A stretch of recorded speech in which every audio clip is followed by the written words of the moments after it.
Pessoal, muito boa noite para vocês.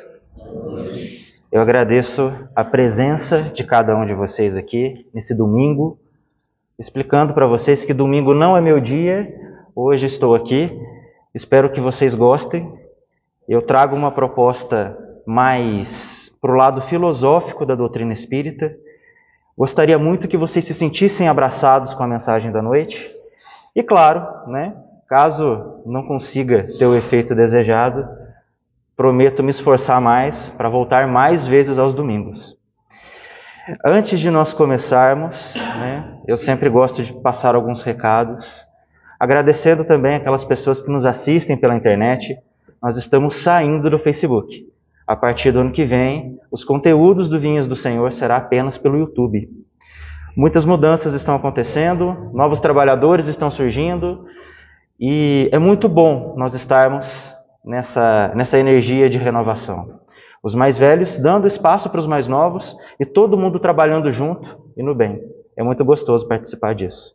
E é muito bom saber que vocês estão com a gente. Tudo isso é feito para nós. É um recado que eu preciso passar. Agora em setembro, a Aliança Municipal Espírita de Pouso Alegre, ela vai fazer a primeira semana de valorização da vida. Todos os centros espíritas de Pouso Alegre estão envolvidos nessa ação. A cada dia haverá uma palestra ou alguma ação dentro de cada casa para a gente falar mais sobre a valorização da vida. É importante esse movimento porque aqui em Pouso Alegre a diferença das casas espíritas é apenas um endereço. As portas estão abertas para todos. E no dia 9 de setembro, segunda-feira, às 8 horas, lá no pessoal do Grupo da Fraternidade Espírita Irmão Alexandre, haverá também uma outra ação da AME, que será uma apresentação do senhor Sebastião Geraldo de Oliveira, que vem de Belo Horizonte. Ele vai falar sobre a justiça divina, a lei de causa e efeito. E aqui no Vinhas do Senhor, no dia 16, nós vamos receber lá do irmão Alexandre o nosso querido amigo Rodolfo Guilherme. Ele vai fazer uma apresentação falando sobre as causas das aflições. Então, nós estamos trabalhando para nos integrar, cada vez mais juntos e mais unidos, porque é isso que a doutrina quer de nós. Já sintonizados, eu peço a permissão agora dos espíritos da casa, dos nossos mentores, para que a mensagem da noite chegue aos nossos corações, para que a gente tenha a real condição de entender o Evangelho e sabendo que nós somos trabalhadores do Cristo. Já é setembro, estamos iniciando o mês, estamos começando a nossa semana, e que seja repleto de bênçãos. E caso haja alguma adversidade em nossa vida, que a gente tenha força para não se desesperar. Entender, seguir adiante e com muita paz no coração. E que assim seja. Bom, gente, hoje o tema, eu estava no que pensar, e diante de tantas coisas que a gente vai vendo, que vai acontecendo, tem horas que fica difícil da gente acreditar na bondade humana. Tem horas que fica difícil a gente acreditar que tudo tem um motivo e tudo tem um porquê. Porque cada um de nós vive uma situação diferente, cada um de nós tem uma emoção, cada um de nós tem uma história. E se eu passar por uma situação muito igual ao do meu amigo Valdenir, ele tem uma visão diferente. Ele pode superar mais rápido a dor de uma perda. E às vezes eu não. E o que é mais importante é que a doutrina espírita, ela traz para nós um conhecimento do porquê que as coisas acontecem. O que não quer dizer necessariamente que é por causa disso que determinado fato acontece comigo. Então se eu vim com um problema de saúde porque em vida passada eu usei mal o meu corpo? Ora, pode ser que sim, pode ser que não. Mas o que não cabe a nós é julgar. E hoje nós vamos aprender um pouquinho sobre isso. Nós vamos contar algumas histórias. E todos nós somos seres espirituais. Todos. A questão é que hoje nós estamos encarnados aqui na Terra. E na nossa família, nos nossos amigos, de certa forma, todo mundo está interligado, sim. Pode ser uma ligação de agora, pode ser uma ligação de vida passada, mas o motivo é sempre um caminho de reconstrução, é um caminho de liderança, é um caminho de fazer diferente. Os caminhos desajustados também são importantes para nós, porque esses desajustes são o que geram ali as oportunidades para a reconstrução. O problema é a ilusão do mundo.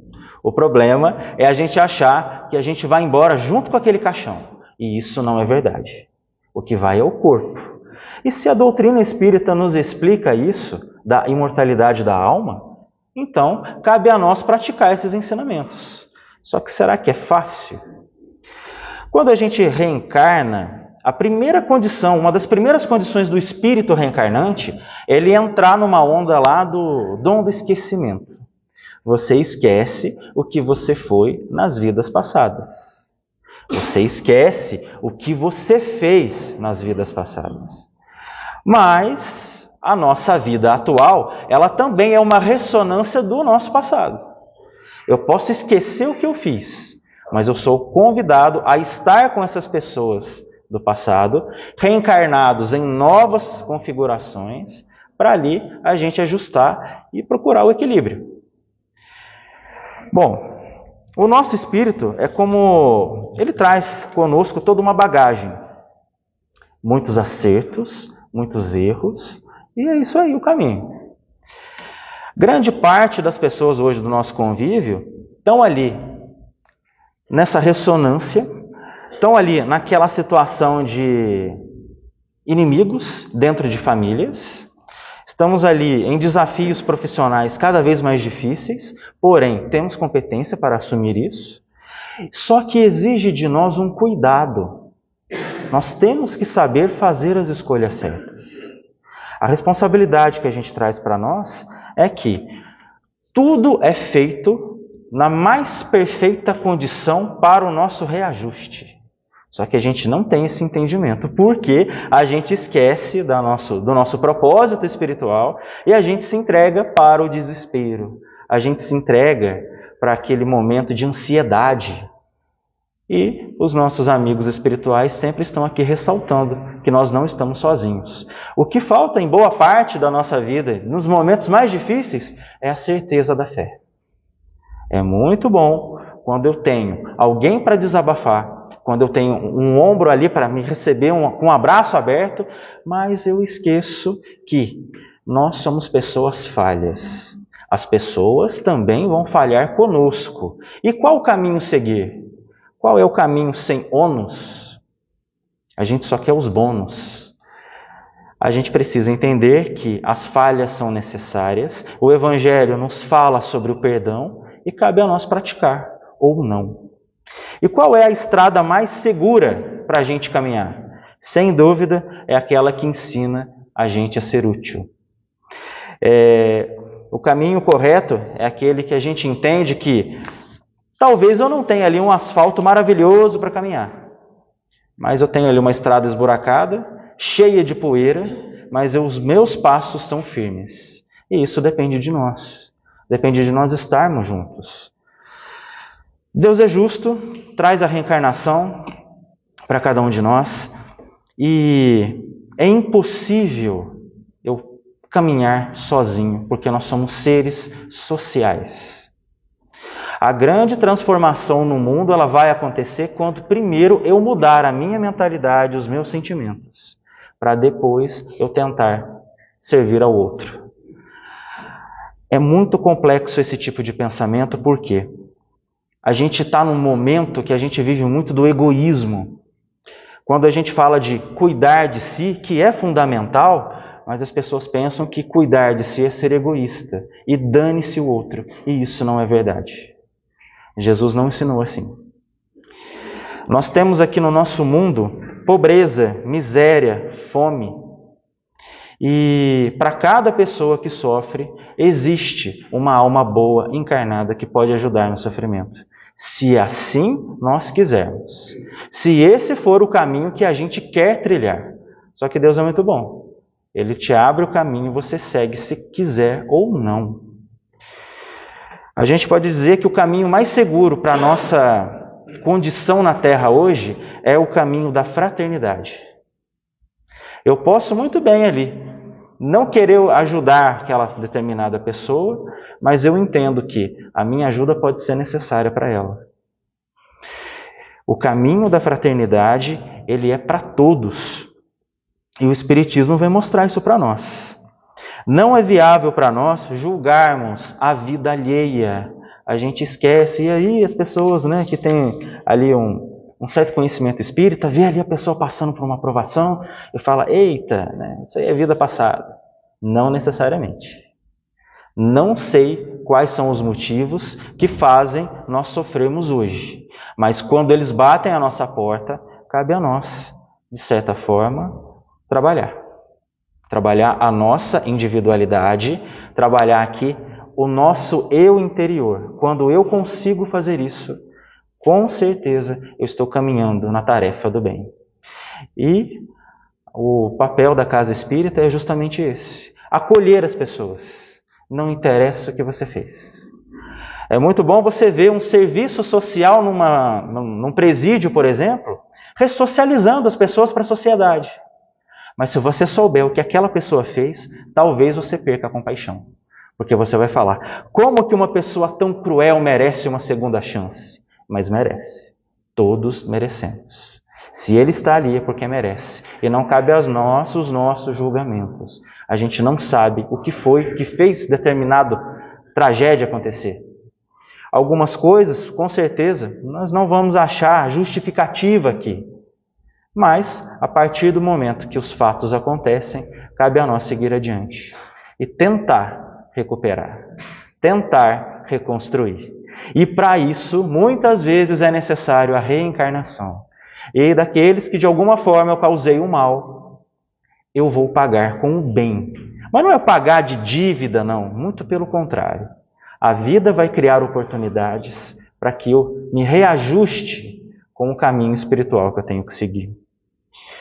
E sempre que nós pudermos fazer algo para alguém, faça. Sem de, não interessa quem seja, faça. Mas não merece, faça. É o que Emmanuel nos ensina através das suas obras. E é possível a gente perdoar? Perdão é muito difícil. Não é uma coisa tão fácil. Mas a partir do momento que você entende que, olha, talvez eu não consiga mais olhar na cara daquela pessoa, mas eu posso seguir a minha vida e esquecer que isso aconteceu. Talvez aí seja uma possibilidade de perdão. Porque nós ainda não entendemos o que é isso. É difícil, mas é possível. Uma história que eu gostaria de contar para vocês é que Chico Xavier, ele tinha um sobrinho. Essa é uma história que Maíse Braga contou em uma palestra lá em Brasília. E Chico, ele tinha um sobrinho, uma criança, que logo ao nascer, a mãe disse que não tinha condições de criar aquele menino, porque ele nasceu com uma deficiência. E naquele tempo as coisas eram muito difíceis, faltavam recursos, a família era pobre. E uma das irmãs do Chico tinha 8 filhos. A outra irmã do Chico tinha 10 filhos. A outra irmã do Chico tinha 12 filhos. Então, para uma cidade pequena, para uma família pobre, estava difícil. Então Chico, diante daquela situação, ele disse, eu vou cuidar do meu sobrinho, dentro das minhas possibilidades, mas não vai faltar amor. E, de fato, aquela criança precisava assim, de muitos cuidados especiais. E Chico, só para vocês terem uma noção, para ele alimentar aquela criança, ele pegava a comida, né, formava bolinha com a comida e dava na boca da criança. Era a única forma que aquela criança conseguia se alimentar. E Chico dedicava aos cuidados especiais e ele precisava trabalhar. Então, quando ele trabalhava, ele deixava com pessoas da confiança dele. E quando ele chegava, ele ia correndo para casa para cuidar do sobrinho. E sempre aos fins de semana, Chico Xavier recebia convites para fazer preces. Ele recebia convites para tomar café na casa das pessoas e ele sempre recusava, porque ele sabia que tinha um menor que precisava do cuidado especial dele. E os fins de semana do Chico Xavier por um bom tempo, foi assim. Ele ficava do lado da cama do sobrinho dele, e lá ele passava o seu fim de semana todo, conversando, dando carinho, fazendo leituras, fazendo suas preces. E a criança faleceu aos 12 anos de idade. Foi uma vida curta, né? E quando a criança desencarnou, o Chico, claro, ele ficou muito triste. Ele cuidava com muito amor. E após alguns dias desse desencarne, Emmanuel chamou Chico Xavier. Ele falou assim: Chico, eu vou te contar a história do seu sobrinho. No século XVIII, depois da Revolução Francesa, o seu sobrinho, em vidas passadas, ele fazia parte de um grupo de revolucionários. E no dia que não havia ninguém para morrer na guilhotina, ele mandava os guardas procurarem alguns desconhecidos na rua, ou fazia uma lista de inimigos que eram presos em casa para depois serem guilhotinados. E Chico, até mesmo os perversos daquela época, se impressionavam com a crueldade do seu sobrinho. E muitos se perguntavam, para que fazer isso? E o seu sobrinho respondia: olha, porque a máquina da guilhotina não pode parar nem um dia sequer. Esse homem foi cruel, foi convidado a reencarnar, reencarnou numa família pobre, reencarnou na família de Chico Xavier, mas o que não faltou para ele foi amor. No planejamento reencarnatório daquele espírito, fez-se necessário que ele viesse para uma família, que antes de qualquer reparação, ele sentisse amor de um ente querido, para que ele pudesse voltar para o plano espiritual, se reprogramar lá para as futuras reencarnações de reparação. Mas qual foi a chave da mudança para que esse espírito pudesse ali ser reencaminhado para o caminho do bem? Foi o amor. E Chico, sabendo dessa história, simplesmente não deixou se abalar. E se ele soubesse disso antes da encarnação, antes mesmo da criança desencarnar, eu tenho certeza que o amor seria o mesmo ou até maior. Porque Chico não julgou, muito pelo contrário. Ele recebeu aquela criança reencarnando na família, mas com aquele sintoma de prosperidade. Eu vou ajudar esse espírito a seguir o caminho dela. E assim o fez.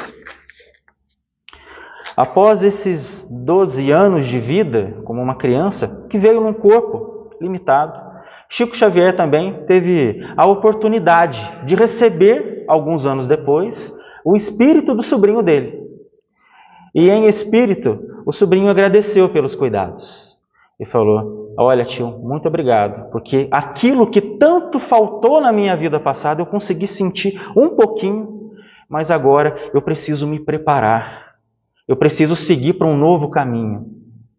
E eu preciso reparar tudo o que fiz. Não porque Deus é punitivo, mas porque eu sinto a necessidade de fazer o contrário daquilo que eu fiz. Se eu destruir, agora, Chico, eu quero construir. E aí, Chico, perguntando como ele estava no plano espiritual, ele disse que foi muito bem recebido, que ele tem agora a real noção do que ele pode fazer para corrigir.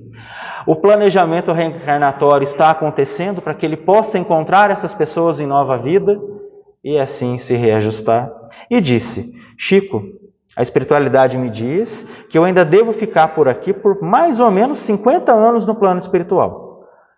Preciso aprender muito, preciso de cuidados, e assim, esse prazo aproximado de 50 anos deve ser necessário para o meu reajuste aqui e eu seguir adiante agora nos meus novos resgates. É uma história que não cabe a nós. Não cabe a nós julgar o que essa pessoa foi no passado. Mas cabe a nós refletir sobre tantas pessoas que vão cruzar o seu caminho e nós seremos a porta dessas pessoas. Como nós já sabemos, né, as orações que a gente joga para o alto, que a gente joga para Deus, são os encarnados que nos ajudam. A criatura é ajudada através de outra criatura. O caminho de Deus é incrível, só que a gente espera grandes milagres e esses grandes milagres não vão acontecer. Por quê? A gente precisa trabalhar na fraternidade, trabalhar na caridade. No dia que nós descobrimos isso, novamente voltamos às falas de Chico Xavier. O que falta num lugar é que está sobrando no outro. Aí a gente vai aprender a equilibrar. E aí seremos melhores. Mas isso é um caminho que a gente pode seguir ou não. E como seguir isso? Trabalhando dentro de nós. Eu não preciso me preocupar com a falha do outro. A falha é dele, não é minha. E eu com isso, eu não preciso me preocupar como é o casamento do meu vizinho. Isso não me diz respeito. O que me diz respeito é eu tentar, pelo menos tentar, seguir aquilo que a gente aprende com o Espiritismo. Se nós pelo menos tentarmos, já é um grande avanço. A doutrina espírita ela é maravilhosa. As obras de Kardec nos explicam o que é a trajetória de um espírito, do que nós éramos no passado e do que a gente vai ser no nosso futuro. Então que a gente não tenha pressa, mas também que a gente não fique parado, estacionado, esperando as coisas acontecerem. O ser humano é, em qualquer situação, aquilo a que aspira, a irradiação do que sente, os interesses que cultiva. Não é o que a gente aprende na quinta-feira, professor? Né? A gente vai para o plano espiritual sendo exatamente aquilo que a gente é aqui. Então vamos fazer de coração, vamos fazer com vontade. Amanhã pode ser você quem vai precisar de ajuda. E as dores da terra, por mais longas que sejam, elas são sempre muito curtas no relógio da eternidade. São sempre muito curtas, porque existe um caminho a trilhar e que assim, talvez a gente opte por um sofrimento ali, que aí a gente vai entendendo, só quando chega lá no plano espiritual, que aquilo não é necessariamente um sofrimento, mas é uma lição. E através disso, a gente aprende. Só que não é fácil.